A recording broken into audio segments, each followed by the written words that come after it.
right, welcome to another chapter of Nerdily Ever After. A married couples podcast that has nothing to do with being married, but everything to do with all things nerdy. I'm her husband, JJ. And I'm his wife, Michelle. So what is our first segment? Battle Rapport.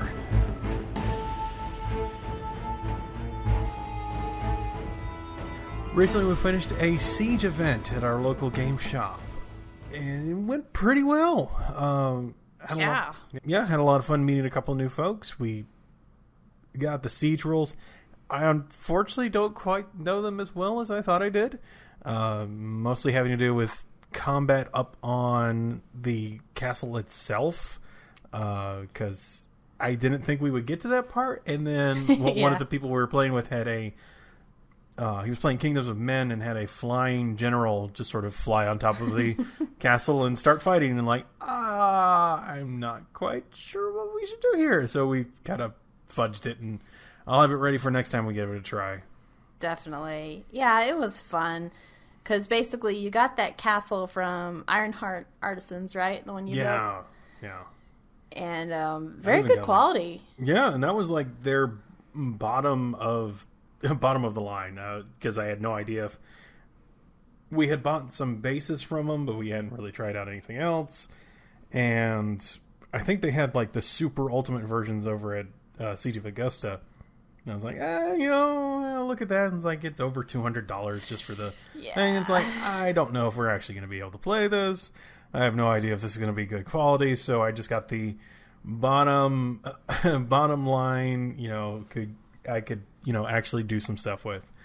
And they were great, easy to put together. Most of it just sort of snapped together. I didn't really need to put a ton of glue. It's funny, the how-to video, and I understand why on some of the bits, wanted you to do super glue for everything. I just put it together with normal glue, and it held together just fine. Everything was snapped together and was great. Yeah, I mean, I really think it had a lot of fun with the game.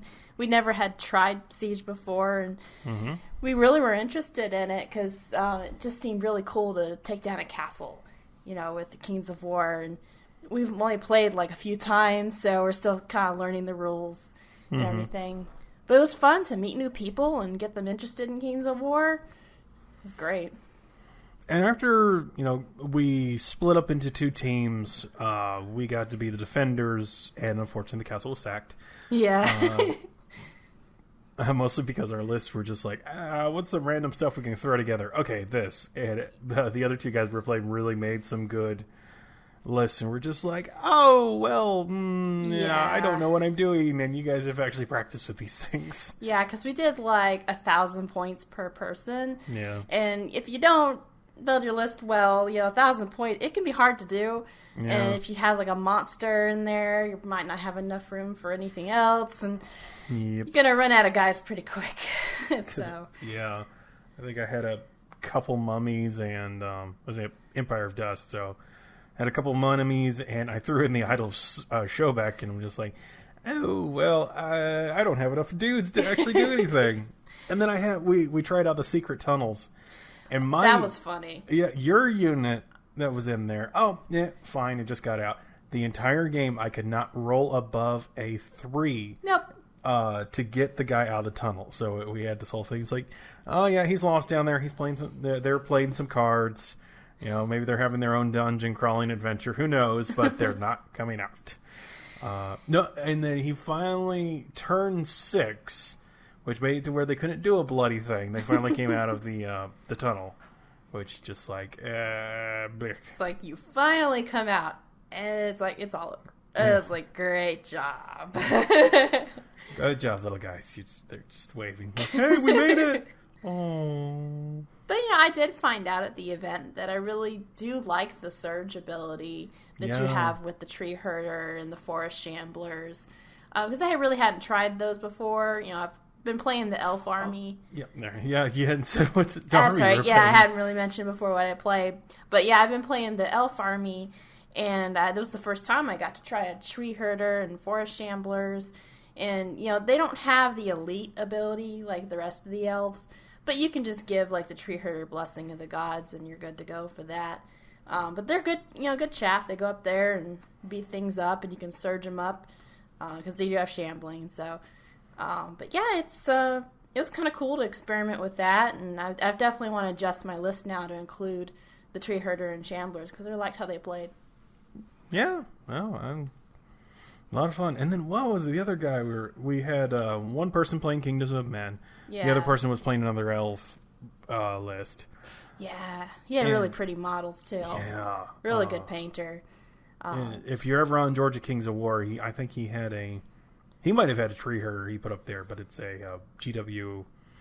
Oh, yeah. What are those guys? The ones with the swords. Kurnoth Hunters. The Kurnoth Hunters. Yeah. It's Kurnoth, whatever. So pretty. Yeah.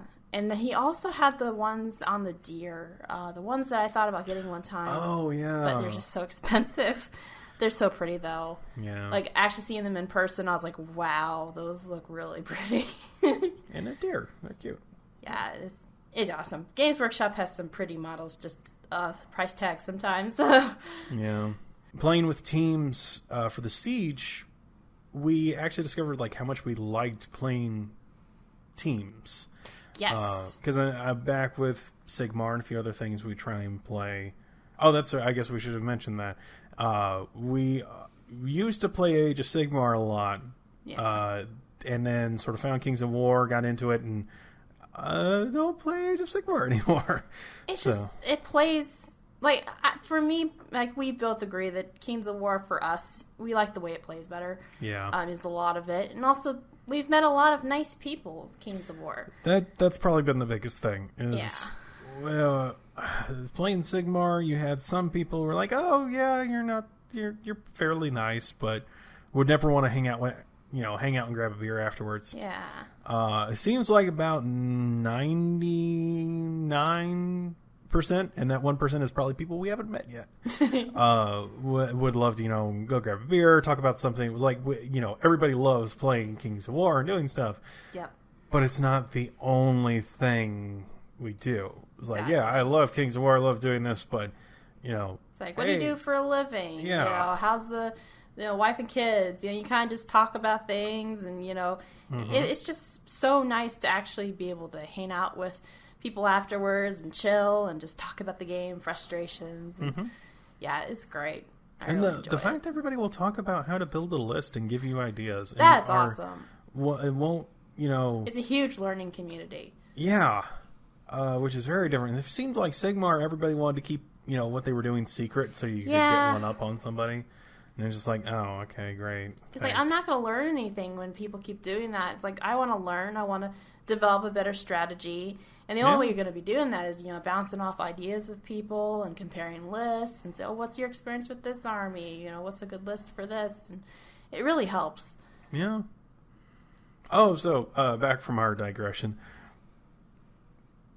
Discovering how much fun playing multiplayer games were. Yes. We unfortunately couldn't get into any of the...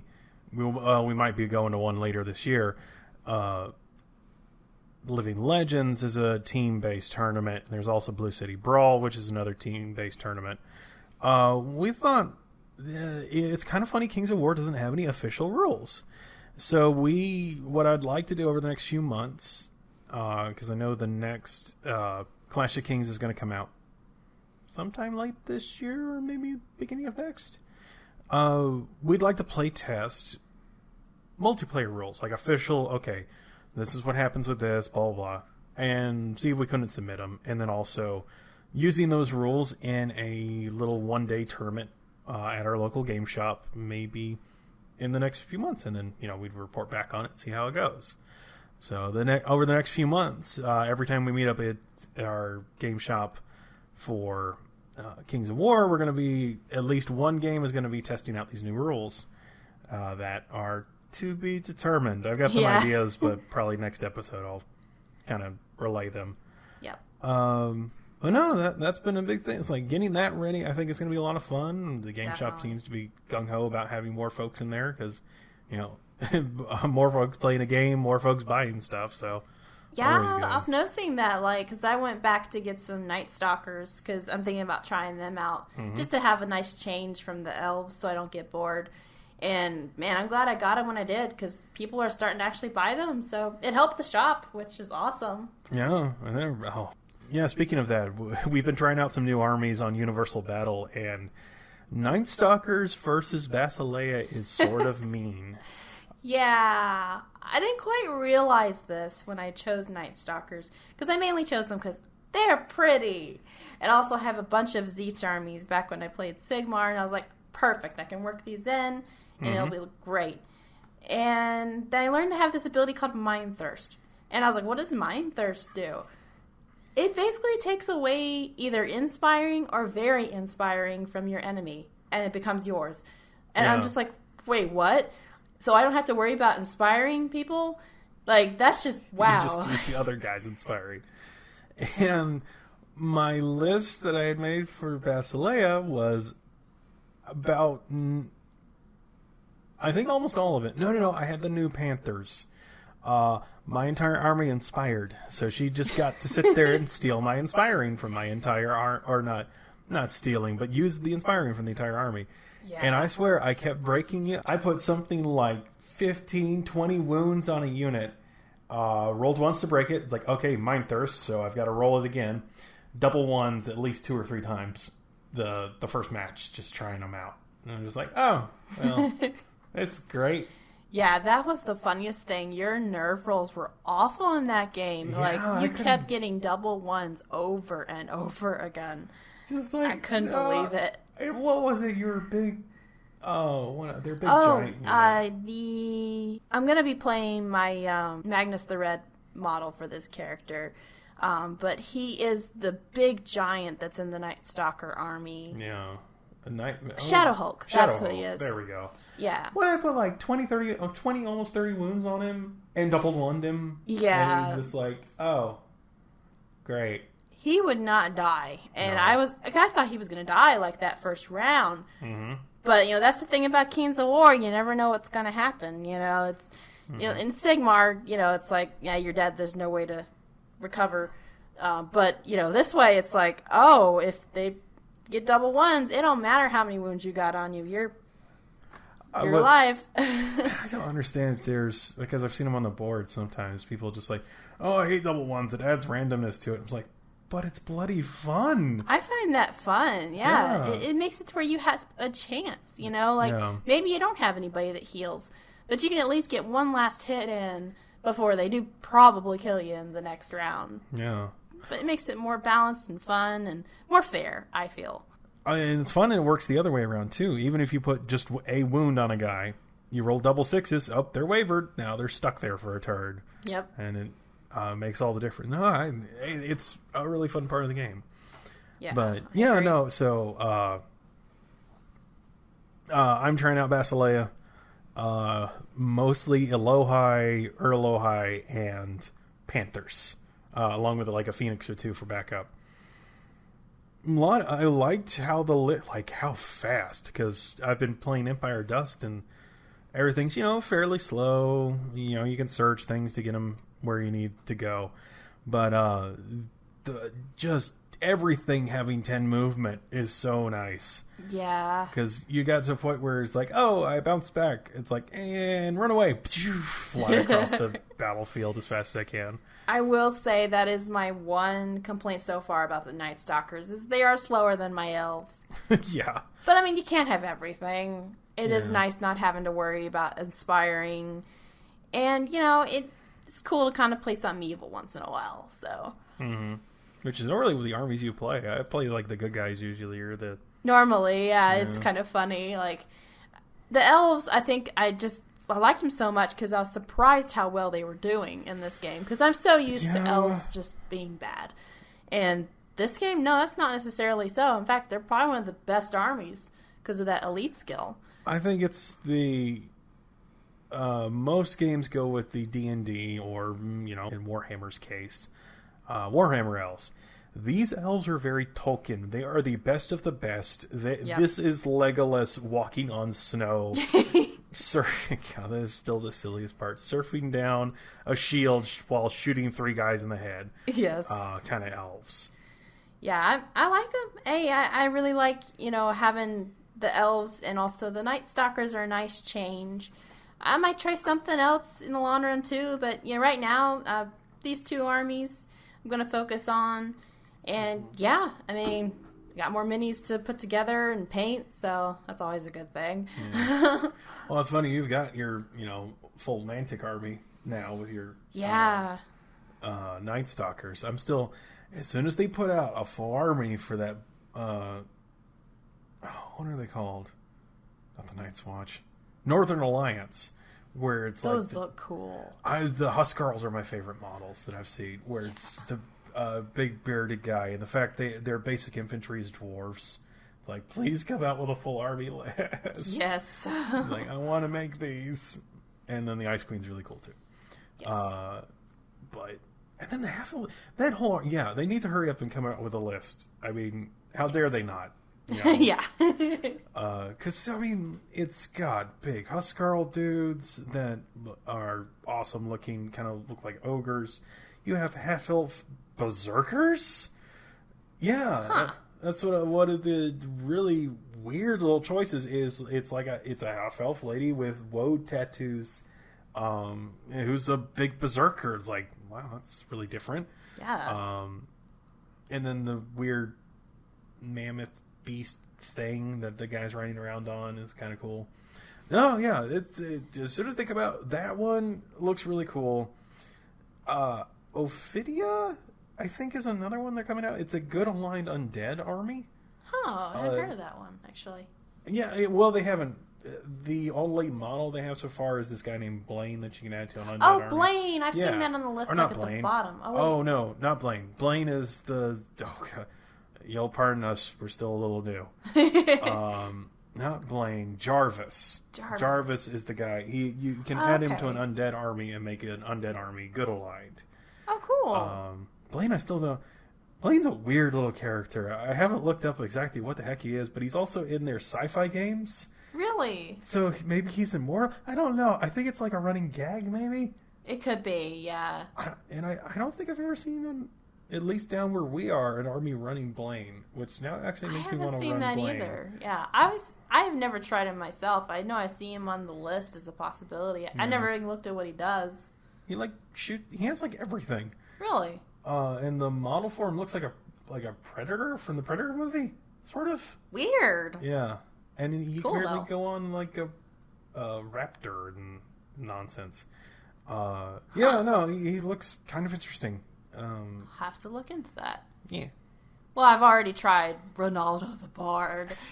Oh my god, that character is a joke. I thought he would be better. I mean, he's a walking Banner of the Griffin, but he just doesn't... You can't get him in range of anything. I mean, if you keep him way in the back and he's just doing rallying over and over, I guess that's something. Yeah. But for the points, you're really better spending him elsewhere, like a really good artifact. Yeah. He's so squishy. I mean, he's got like a 2-up defense. And he's really, his melee sucks. Now, if he does hit, though, he's got that, I think it's D6 attacks or something. It's either D6 or D3 blast. It's something like that. Yeah.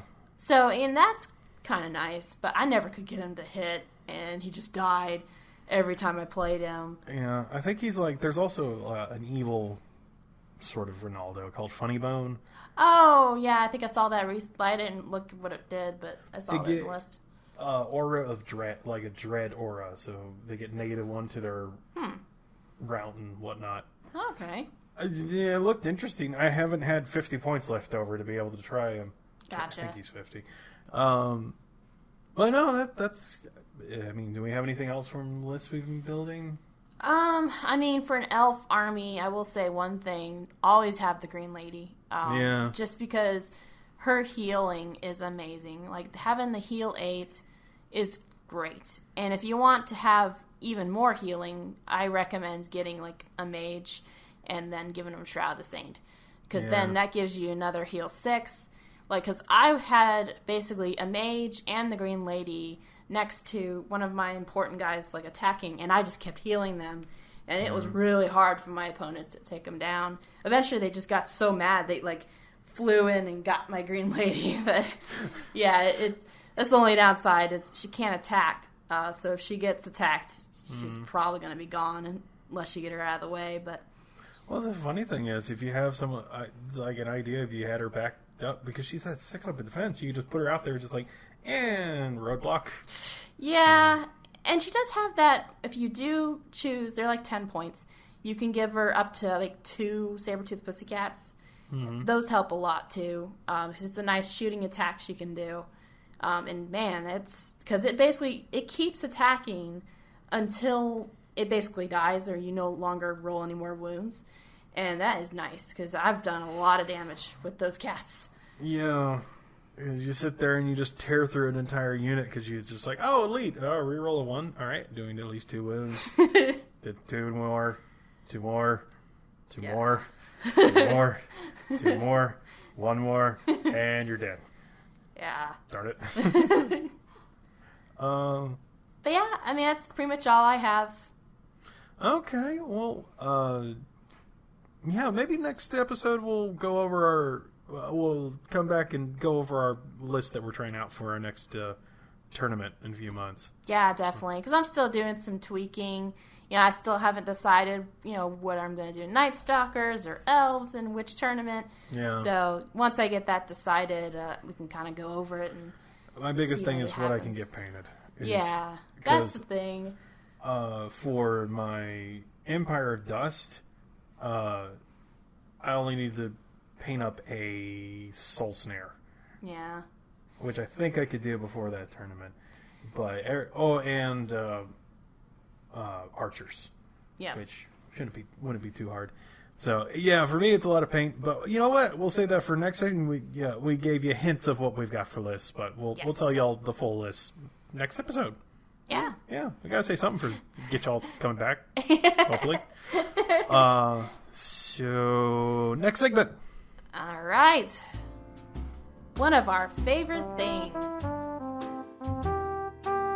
So, do you kind of want to take the lead on this one since I did it last time around? Sure, yeah. So, one of our favorite things is definitely Monster Hunter. We've played Monster Hunter probably ever since we started dating, right?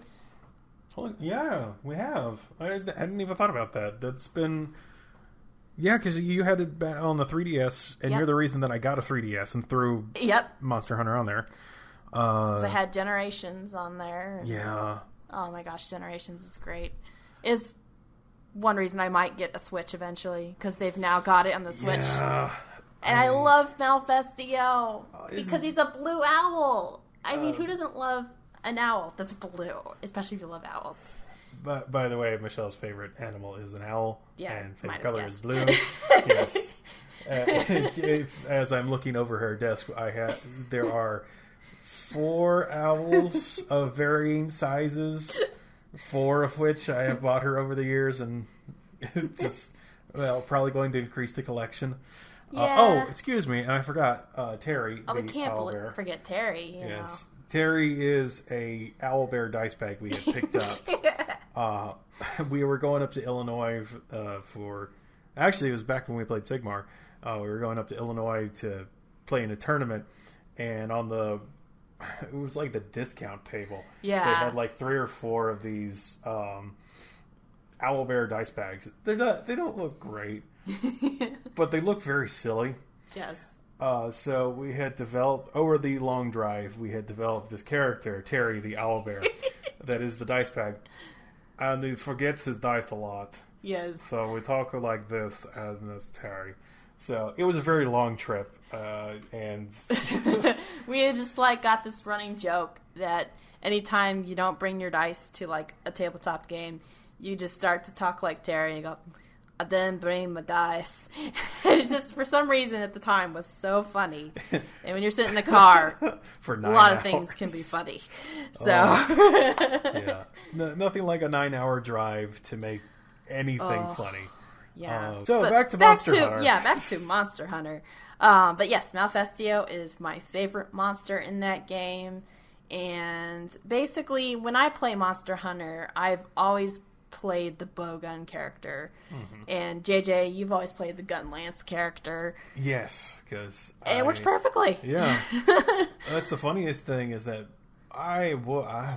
I played the first Monster Hunter actually back towards when it came out. I was senior in high school, and I had gotten a seasonal job at GameStop.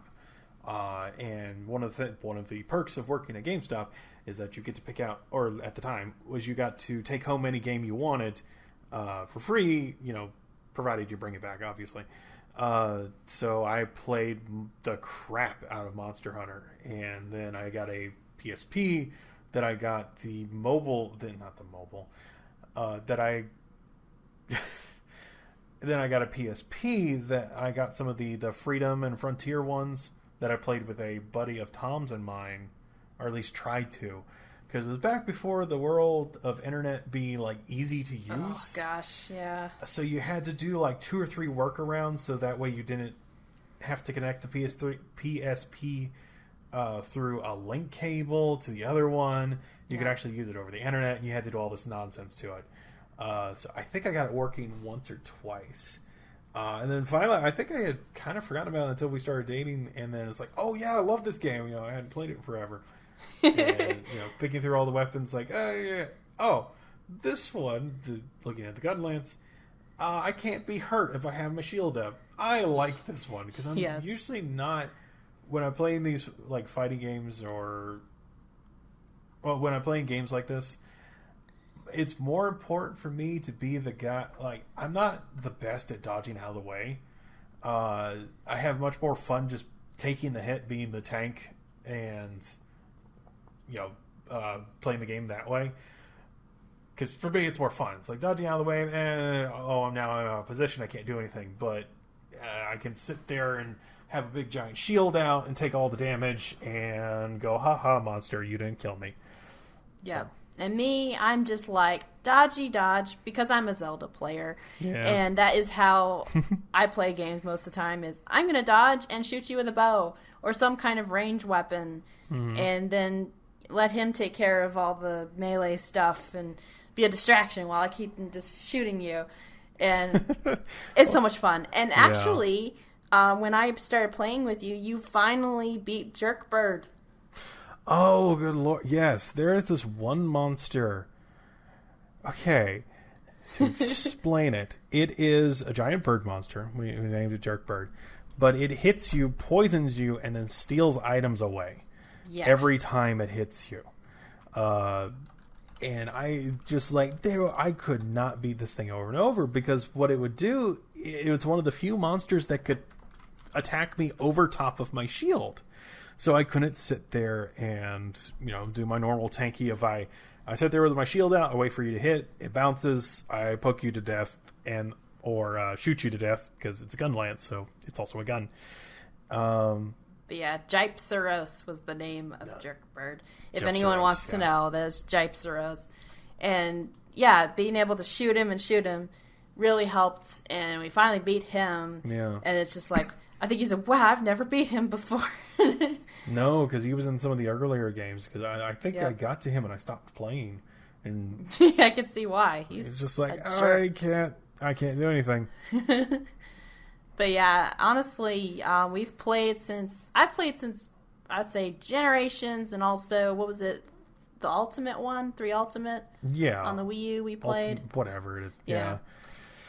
The names on them are just kind of ridiculous. Strange. Yeah, because it's like Freedom, Ultimate, Buggering, Ultimate, blah, blah, blah, blah.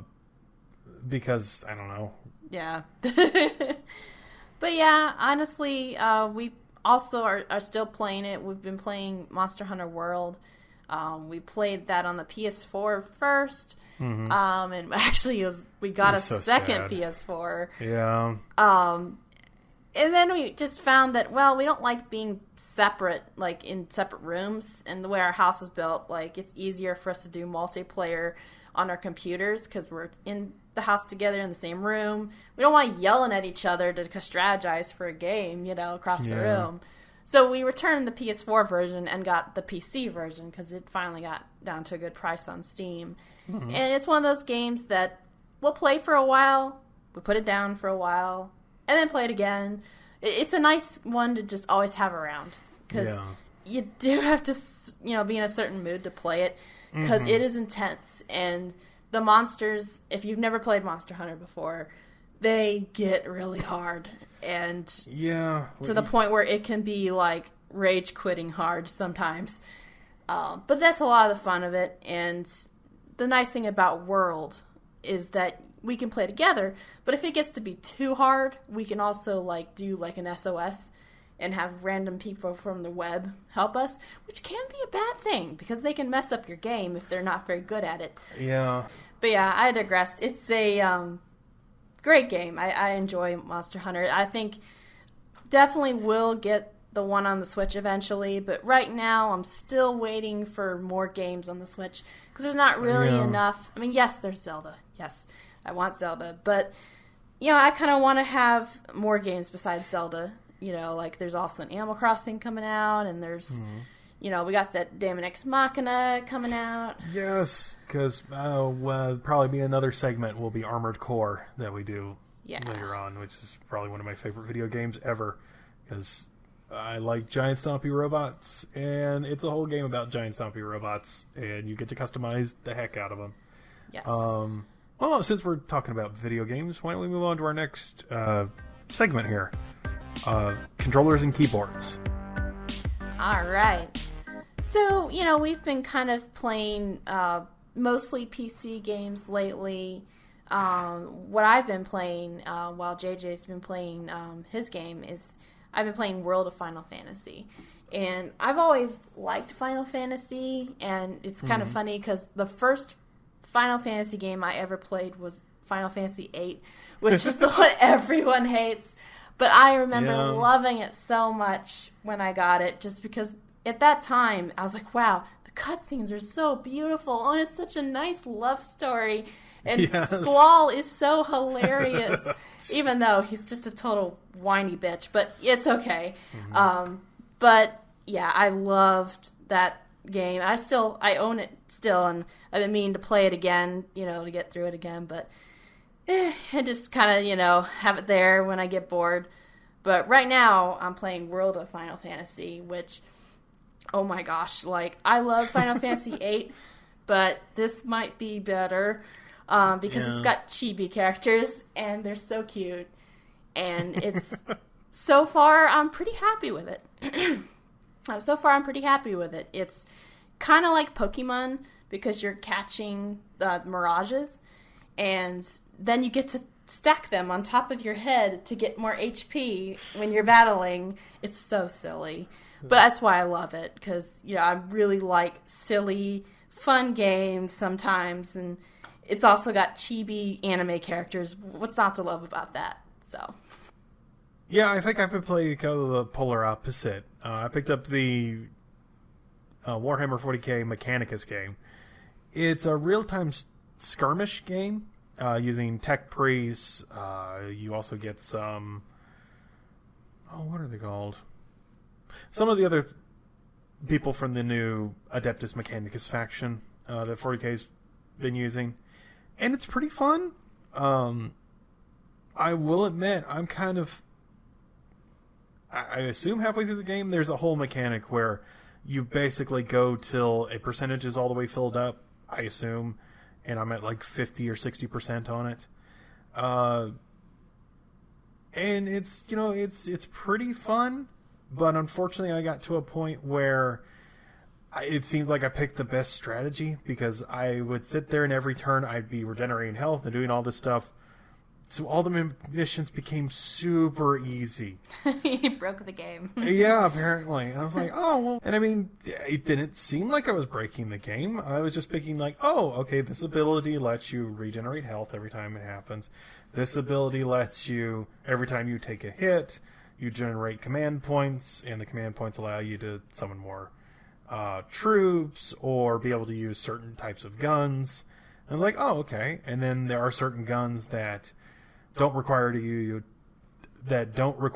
to use any command points to activate, so you could sit there and use them as much as you want.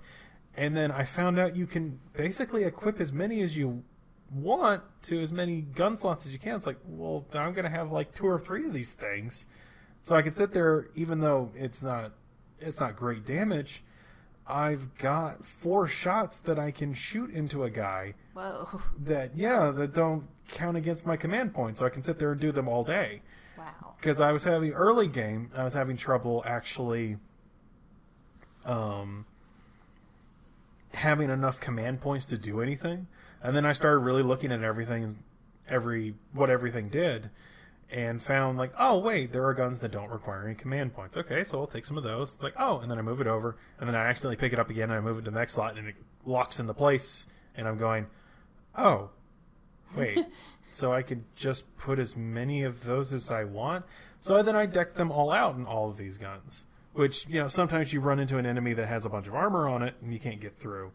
And then you use your super ultimate guns that you've got on a couple guys, and yeah, it got to a point where it was just like, wow, this is really easy. Like, I'm killing the main leader in a couple rounds because I'm just sitting there like, oh yeah, I'll just rush in with this guy, I'll get this guy, I'll do this, blah blah blah, and then it's just blowing this guy away. I'm like, oh, and this was a hard mission. Oh. Wow. Well, okay, so. Now let's kind of go over what's been lurking in our bookshelves. Yeah, this is going through the shelf.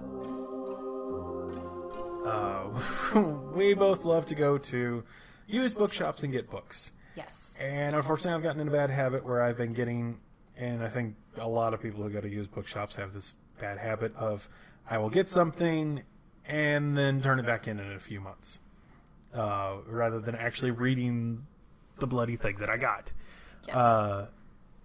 So we decided, and we're going to make this we'll have this rotating segment every so often. We're going to have to read some of the stuff that is on our bookshelf. So for this one, it looks like you've got a manga that you've been reading through called Mugen Spiral. Yes. All right, so if anyone doesn't know this, and I don't think I mentioned this last time, I am a huge shoujo fan. I love manga, anime, so I'm always looking for a really good shoujo because it's hard to find sometimes. You might find one, but then you look at it like, oh, it's kind of weird, not really what I was looking for. And then oftentimes you find some rare gem, and it's like, oh, this is great. Like I've loved, Kama-sama Kiss. That's one of my favorites, and probably will bring that up in one of our future episodes. But the one I read is called Mugen Spiral. I've only read the first volume so far. I'm trying to only get manga in like a big, huge, like omnibus format, just because it's so hard to find like all the books because they're just all over the place. Yeah. And I got tired of like hunting around and like, oh man, I got book 1, but I don't have book 2. Or you look and it's, oh, they only got book 2. So I'm like, fine, I'm just going to get like a big collection of manga whenever I read it. So luckily, I found a shop where I was able to do that and get a whole bunch. And so I'm started this one, and I really am enjoying it so far. It kind of reminds me of Inuyasha a little bit. I don't know how the ending's going to be because, it's only 2 volumes. It's probably going to suck, but I'm loving the story. And then she goes back to the past, and they live unhappily ever after. Yeah. Even though he's an immortal demon, so he can just join her in the future. So she didn't have to live in awful medieval Japan. Wait. Yeah. Spoilers for Inuyasha. But no, yeah. This one's interesting. It's different than Inuyasha. The way it's similar is it's about supernatural, demons, romance, all of that stuff. It's also a comedy. So you start out reading it and you find out that basically the main character, she lost her parents from evil spirits, but she's inherited their superpowers. And so she's, basically comes across the Prince of Demons. And she uses her superpower against him and binds him from doing anything, and he becomes a cat. It's hilarious. As you do. Yeah. That's the other thing I like about this manga. I'm a huge cat person. I actually own a cat, too. Molly might hear sometimes in the podcast. But anyway, I love cats, and it's like, oh, that's cute. He becomes a little cat, and, he's all angry about this because basically this girl is very powerful because she can do this. And all the demons are trying to steal this power from her so that they can become more powerful. And so basically that's the whole thing, is he's constantly telling her, well, I'm just going to eat you and eat your powers and all this stuff. That's where the comedy also comes in, because apparently the way demons do that in this manga is they have to kiss the person and then they take their powers and kill them and eat them, basically. It's weird, but it's just like, okay, all right, just go with it. But he hasn't done that so far, just because she keeps binding him over and over and turning him into a cat. And he just, he can't do anything, basically. And sort of paws at her, just like, It's like, it ain't working. But there's about 4 characters, the main ones that I've come across. The main character, the girl, is Yaoi Suzuka.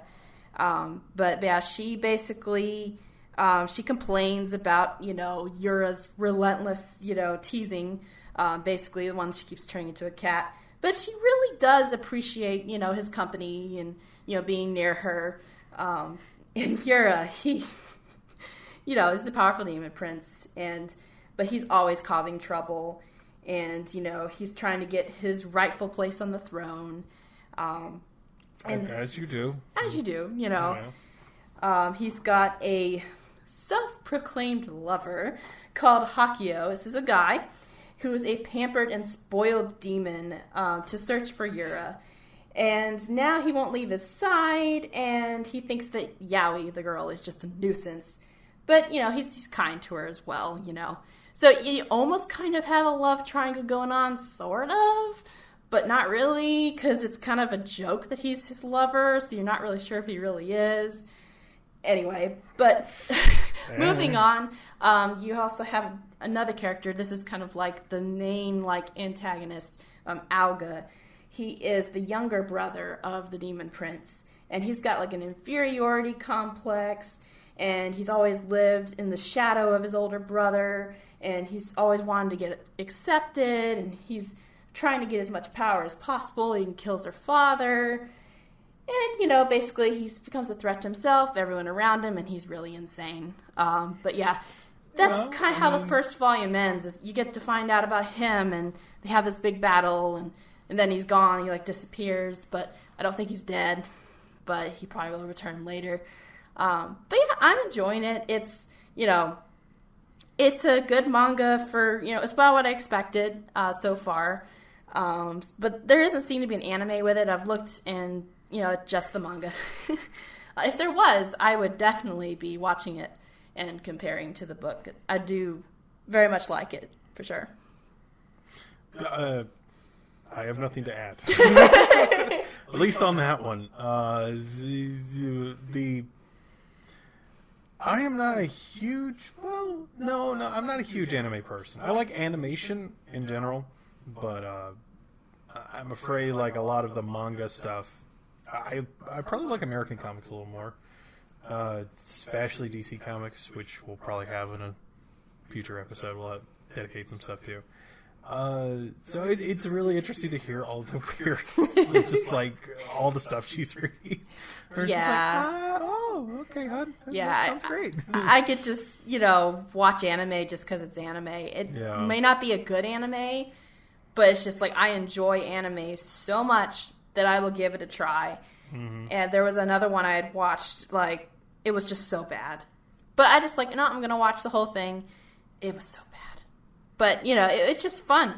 To me, I find it really fun just kind of going through and seeing different animation styles. And the stories are always crazy, though. But it's fun. So I have been reading a Eberron novel. For those of you who don't know, Eberron is a D&D setting where it's essentially pulp era, pre-World War II D&D setting with a bunch of weird extra nonsense and robot people. I've always loved the setting, especially for the robot people. And as I've gotten older, some of the other aspects of the setting have been really cool. Especially, it's kind of funny, I've gotten more into pulp comics, things like The Shadow and Doc Savage and things like that I've come back and appreciated more of the little aspects of Eberron. Like, there's a whole, essentially deepest, darkest Africa kind of place called Zendrick. They also have some noir aspects with the, is it called the Sharn, City of Tower, or Sharn, and then I think the supplement was Sharn, City of Towers, where you get some noir detective stories mixed in, it's a noir pulp almost kind of feel to it. So I had picked up at one of our bookshops, it's called March for Death, the Lost Mark Book 1. Oy, it's a mouthful, but it's by Matt Forbeck. That's a lot of marks. A lot of...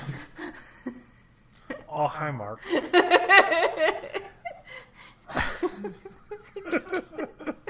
So I picked it up because the writer is named Matt Forbeck. Matt Forbeck actually wrote one of my favorite RPGs called Brave New World.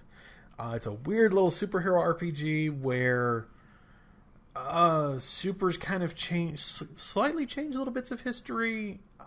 I always liked the setting; seemed kind of interesting because it's rather than super showed up, we stopped World War, punched Nazis, blah blah blah. The biggest turning point of the setting is JFK, rather than getting assassinated, his wife gets killed, but he's actually saved thanks to supers. But she was killed by supers, so he enacts like the Brave New World 1948 style regime where he becomes president for life and all this weird stuff. Just weird. And also it had like Catholic superheroes. Like the Vatican has their own superheroes that are running around, and it's really weird. But I liked his writing style anyway. So I picked up this book. And actually, it's a set of 3 books all about the Lost Dragon Mark. And within Eberron, the different dragon marks are more or less inherited superpowers, sort of. They're minor magical abilities to major magical abilities that, people of a certain family can sort of manifest. And in fact, you don't even have to be a part of the family if you manifest certain ones, depending on which one it is. And this book is going over with the Lost one, which is, there are many different marks. You got marks of healing, marks of scribe, I think. It's whichever ones the gnomes had. Then you could write messages and do all this other weird stuff. This one is the Mark of Death, which is only mentioned in legend and could, kill people or do some weird thing. And the whole, Dragon Mark house was killed off eons ago. So this book, I'm assuming this book is going to be it coming back and, evil nonsense happening. The beginning of the book is some random town. Our main character is a Justicar who is sheriff, detective. It's, like I said, there's noir stories to it. This is the angry old sheriff / angry old detective. He's got a shifter buddy that he's running around with trying to figure out who's been stealing townsfolk. They wake him up early, the shifter wakes... I should explain what the heck a shifter is. A shifter is a person with lycanthric they're part werewolf or were creature way back in their history, and his buddy has those characteristics. They're running around. They find the body of one of the people that's been missing, and it's just completely cut to pieces. And it's like, oh, okay, well, that's going to be one of those stories. They bring her back to town. Family is distraught. They start trying to figure out more of what the heck's going on. And then the point I'm in the book, a paladin of the Silver Flame. The Silver Flame are essentially the divine fury made manifest, sort of, within the setting of Eberron. They hate anything undead. They hate anything that could possibly have, a werewolf blood or were creature in them. So them and the shifter aren't getting along very well. And yeah, that's as far as I've gotten so far. So it's shaping up to be kind of interesting. Always good for a mystery detective story, especially because there's some butting of heads between the cleric of the Silver Flame and our Justicar guy, where apparently, like I said, the setting is essentially World War, pre-World War II, so there was a World War I that happened that ended overnight about like 3 to 5 years ago, and the cleric is apparently from an enemy nation of the Justicar, so they're kind of having to deal with that, and it's so far pretty interesting. So that's really cool that it's a mystery, so they're kind of, got the family distraught, so, finding out what happens, that sounds like it's going to be really, interesting read. Yeah, I can't wait to see what happens next. That's awesome. I've never actually read many Eberron books, so I don't really know too much about it, other than what you've told me so far. But yeah, that I do know they're the ones that have the Warforged, right? That's what I was saying, the robot dudes. Yeah, I love the Warforged. It's just so cool. That just, it's wow, you're like a machine person. Who doesn't want a robot guy? Yeah, it's awesome. Yeah. But yeah, I gotta start reading some of those Eberron books too, so I can kind of identify what you're reading and understand it more, because that'd be cool. Well, maybe we'll have to trade off one segment where I read one of your mangas and you have to read one of my books. Yeah. Yeah, we might do that. We'll do a trade-off one time. That'd be fun. Yeah. Yeah. All right. Well, I think anything else for this week? I think that does it. Okay. Well, thank you for listening to Nerdily Ever After, an Eternal Echo Entertainment podcast. If you like what you heard, check out our website, eternalechoentertainment.com. Please leave us a review on iTunes. Our intro music is Village Consort by Kevin MacLeod. Our outro music is Dewdrop Fantasy, also by Kevin MacLeod. All of our other music is a composition of Kevin MacLeod. Check out our show notes for details. Join us next time for another chapter of Nerdily Ever After.